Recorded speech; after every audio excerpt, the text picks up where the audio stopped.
Good afternoon guys. आज की इस वीडियो में हम ट्रेडेंट ग्रुप ट्रेडेंट शेयर के बारे में बात करेंगे और साथ ही इस स्टॉक को एनालाइज करेंगे और जानने की कोशिश करेंगे कि क्या ट्रेडेंट का शेयर सच में अंडर वैल्यूड है और ट्रेडेंट का बिजनेस क्या है, फंडामेंटल कैसे हैं और मार्केट में इस कंपनी के पास कॉम्पिटिटिव एडवांटेजेस क्या क्या हैं और इस कंपनी का फ्यूचर ग्रोथ प्लान क्या है एंड फाइनली इस कंपनी में रिस्क क्या है। तो इन सारी चीज़ों को और इन सारी चीज़ों के बारे में आज की इस वीडियो में हम बात करेंगे।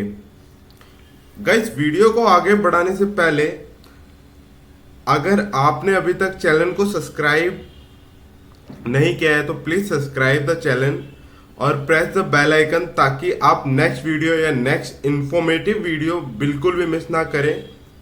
और गाइस, जिन्होंने अभी तक हमारे टेलीग्राम चैनल को ज्वाइन नहीं किया है तो आप वहां पे जाके हमें ज्वाइन कर सकते हैं, जहां पे हम अपनी या डेली हम कह सकते हैं कि डेली मार्केट अपडेट देते हैं। स्टॉक को एनालाइज करके वहां पे पोस्ट किया जाता है, लाइक निफ्टी बैंक निफ्टी के लेवल वहां पे बताए जाते हैं। और हमारा एक और चैनल है क्रिप्टो का, तो वहाँ पे भी हम लोग सिग्नल को प्रोवाइड करते हैं, जो इन्फॉर्मेटिव न्यूज़ होती हैं वो हम प्रोवाइड करते हैं। तो आप वहाँ पे जाके डेफिनेटली चेक कर सकते हैं। तो मैं यही रेकमेंड करूँगा आपसे कि आप एक बार प्लीज़ जाके वहाँ पे चेक करें कि हमारी जो इन्फॉर्मेशन होती है, जो हम शेयर करते हैं आपके लिए, जो हमारी मेहनत होती है, जिस पर हम रिसर्च करके आपके बारे में आपके सामने लाते हैं, तो वो आप वहाँ पे चेक कर सकते हैं। आई होप आपको वो पसंद आएगा गाइस। तो चलिए अब ज़्यादा टाइम ना लेते हुए वीडियो को स्टार्ट करते हैं, ट्रेडेंट के ग्रुप के बारे में जानते हैं। पहले मैं छोटा सा इंट्रोडक्शन दे देता हूं ट्रेडेंट के बारे में। तो ट्रेडेंट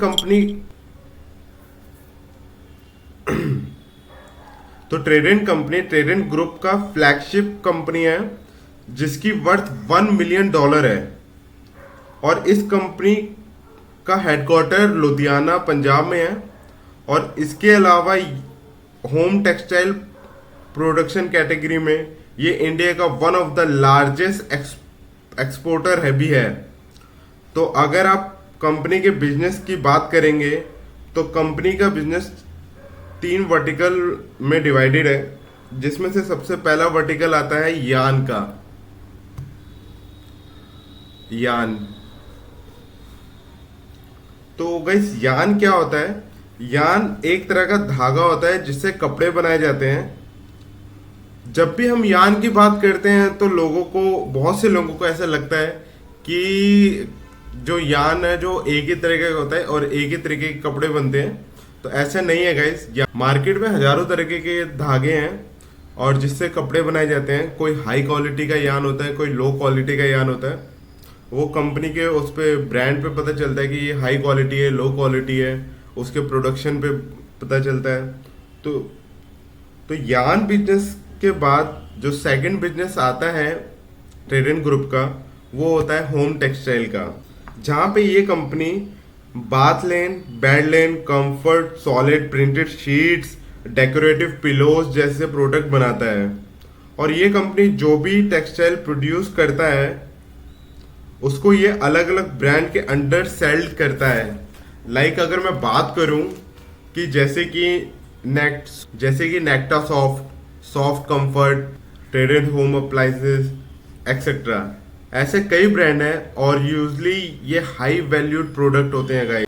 और इस कंपनी का जो नेक्स्ट बिजनेस आता है वो आता है पेपर बिजनेस, जहां पर ये कंपनी दुनिया की largest wheat straw based paper manufacturer है और इसके मैन्युफैक्चरिंग प्लांट पंजाब में है।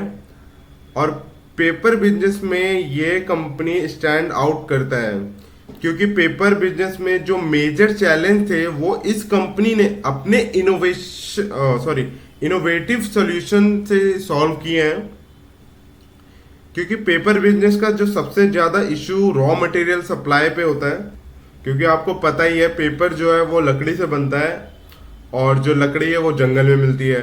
तो गवर्नमेंट की इतनी ज़्यादा गाइडलाइंस आती हैं कि पेड़ों को कब कौन से सीज़न में काटना है क्या है, तो उसके लिए इन्होंने बहुत ज़्यादा अच्छा तरीका निकाला।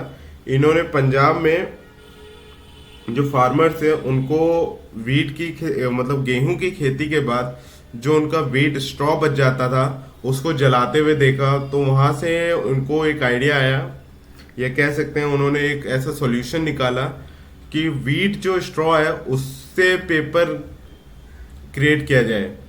तो उन्होंने वहां पे प्लांट डेवलप करे और वहां पे उन्होंने फार्मर से वीट स्ट्रॉ लिए, और फिर वीट स्ट्रॉ बहुत ज़्यादा ही लो कॉस्ट पे paper wheat straw low cost पे पेपर प्रोड्यूस करने में बहुत ज़्यादा हेल्पफुल हुआ। चलिए अब बात करते हैं कंपनी के रेवेन्यू के बारे में। ये कंपनी अपने होम टेक्सटाइल बिजनेस से 54% का रेवेन्यू कमाता है। जो ये अपने होम टेक्सटाइल से 54% का रेवेन्यू कमाता है, और यान के बिजनेस से ये 28%, यान के बिजनेस से ये 28% कमाता है, और जो पेपर है उससे ये 20% बिजनेस कमाता है। अगर हम कंपनी के एक्सपोर्ट डोमेस्टिक सेल्स डाटा देखें तो कंपनी एक्सपोर्ट से अराउंड 68% रेवेन्यू कमाता है, और 32% रेवेन्यू आता है अपने डोमेस्टिक यानी इंडिया में। और यहीं अगर हम कंपनी के प्राइस चार्ट देखें, जैसे कि आपके सामने ये आप स्क्रीन पे देख सकते हैं, हमने ट्रेडेंट का डाटा ओपन किया हुआ है। जो ट्रेडेंट का share recently current market price जो चल रहा है वो चल रहा है, जो प्रीवियस क्लोज था वो चल रहा है 20 रुपीज 0.65 पैसे, और जो ट्रेडेंट ग्रुप का मार्केट कैप है वो है 10,000 करोड़ 293। और अगर मैं बात करूं 52 वीक लो की, तो ट्रेडेंट ने जो लो लगाया था 52 वीक का वो था 6 रुपीज 25 पैसे, और ट्रेडेंट का ऑल टाइम हाई 52 वीक्स का हाई है वो है 22 रुपीज 0.65 पैसे। तो अगर मैं गाइस बात करूं कि प्राइस परफॉर्मेंस की, तो 1 वीक में ये डाउन हुआ है -5.83%, और 1 मंथ में इसने गेन किया है 16.76%, 3 मंथ्स में इसने गेन किया है 20.24%। अगर 1 ईयर की बात किया जाए तो अराउंड 200% का रिटर्न दिया है।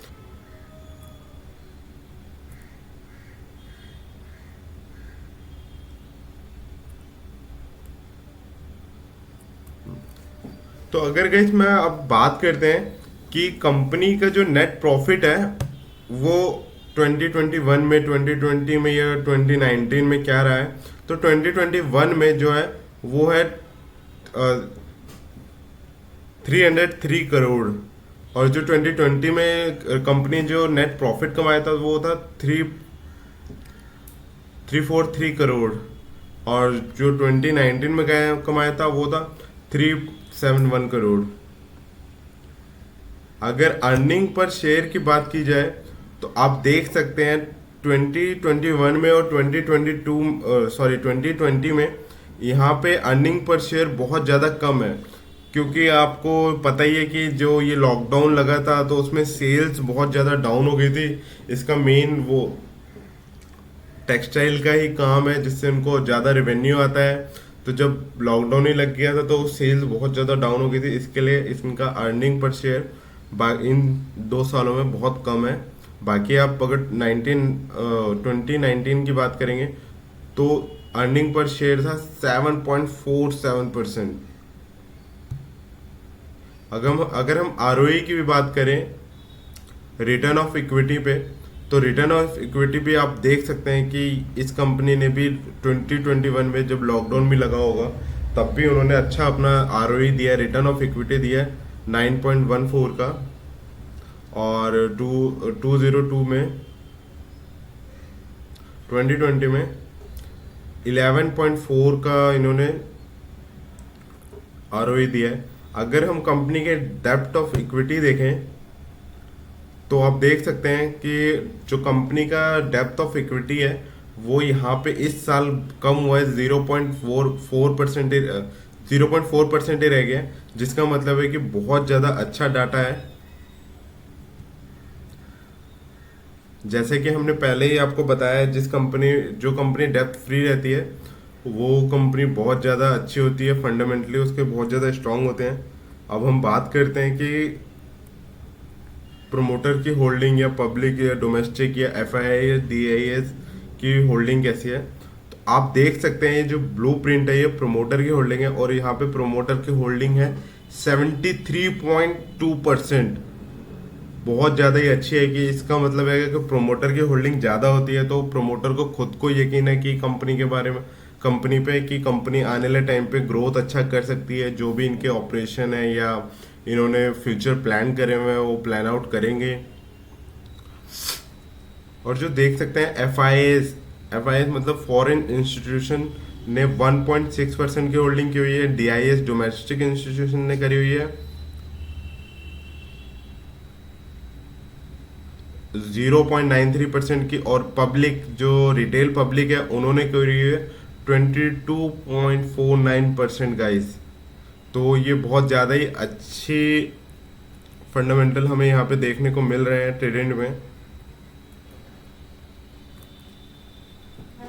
तो गाइस ये था ट्रेंड की एक शॉर्ट इंफॉर्मेटिव वीडियो, कि फ्यूचर को देखते हुए कि ट्रेंड का शेयर अंडर वैल्यूड है या नहीं है। तो जो ट्रेंड की जो कंपनी है वो बहुत ज़्यादा अच्छी है, आप इसमें इन्वेस्ट कर सकते हैं।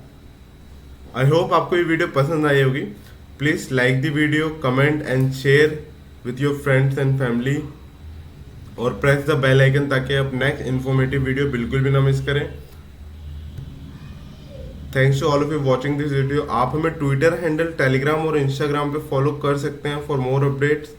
आप वहाँ पे प्लीज़, मैं आपसे रिक्वेस्ट करूँगा कि आप हमें ट्विटर हैंडल और टेलीग्राम पे प्लीज़ फॉलो करें। Thank you.